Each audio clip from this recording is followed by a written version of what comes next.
again.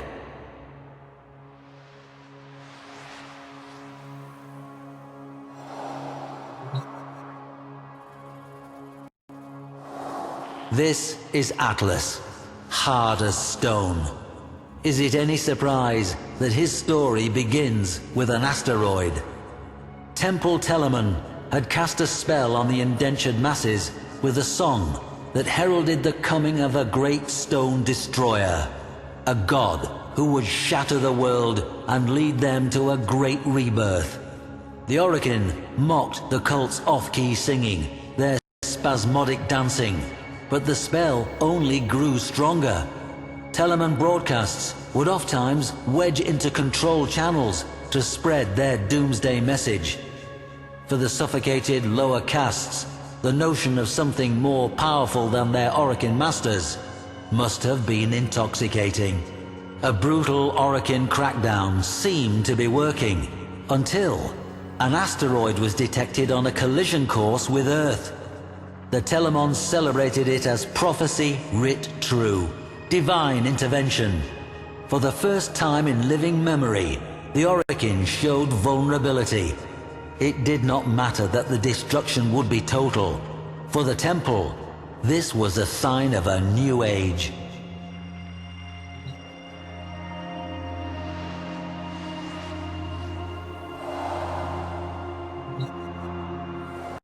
A probe was sent to the asteroid, perhaps seeking proof of divine intervention.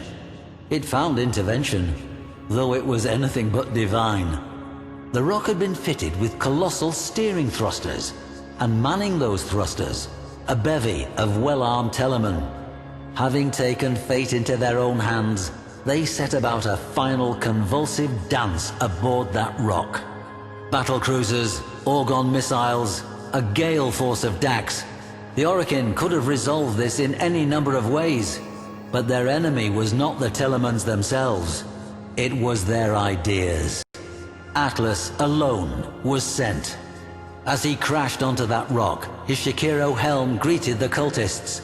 Note the angled ballistic plating and reinforced neck protection. He would soon need both.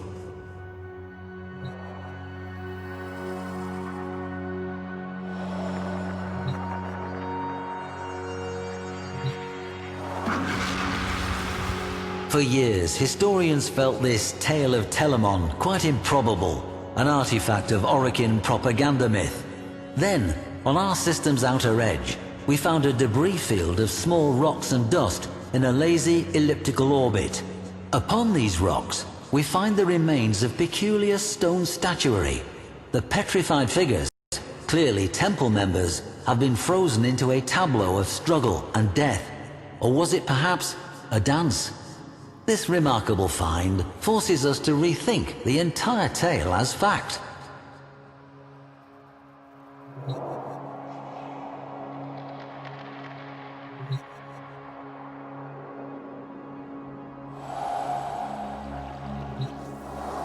The stratum Cyandana, reserved and austere, until you turn it over and reveal the glowing hue of the amethyst crystal within. A breathtaking geode. Imagine its spiraling ribbons as Atlas tore toward the killer asteroid's thrusters. His plan must have been to reorient them and push the rock away from Earth. But, as the story goes, as he neared, the cultists detonated the thruster's footings and sent them careening into space. They were no longer needed. Mass and inertia would carry the rock to its fate. Atlas was out of options, or so the Telamons thought.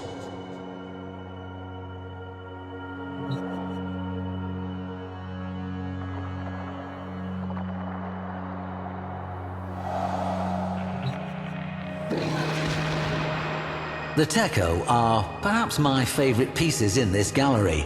Note the intricate, ornate moldings, the complex blades.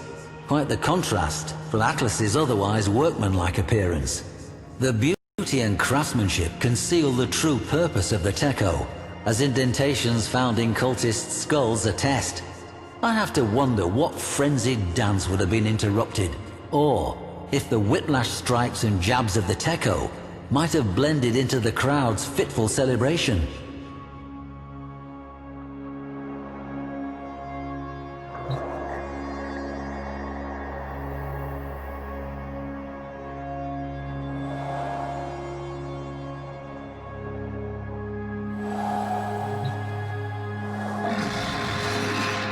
Before you, a rare sight, two rumblers, painstakingly recreated from fragments of the aforementioned tableau.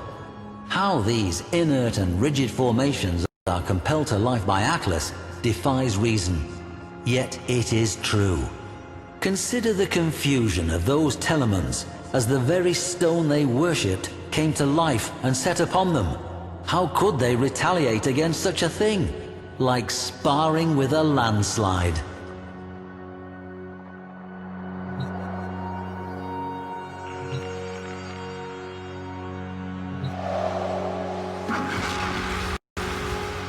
Earth swelled on the horizon as the cult mocked Atlas with their chorus, "The stone shall shatter all." Across the system, every Telemon echoed that final hymn. Children as far as Neptune turned their heads from greasy broth and gazed toward Earth. Would that careening stone change everything? Atlas kneeled down, head and hands pressed to the ground in apparent defeat as the Telemon's hymn grew even louder. But Atlas was listening, feeling the way the stone trembled to the hymn's pitch. The faults within the asteroid became vivid to him, and so a new song rose up. Rumblers, erupting in a godlike rhythm, beating along the faults until Atlas, alone, struck the final resonant chord. A tremor forked through the rock until, all at once, the great asteroid exploded, its dust falling as scintillating rain, sparking across the atmosphere, and then gone. The Telemon's song fell silent, and children as far as Neptune turned away and swirled their spoons in greasy broth.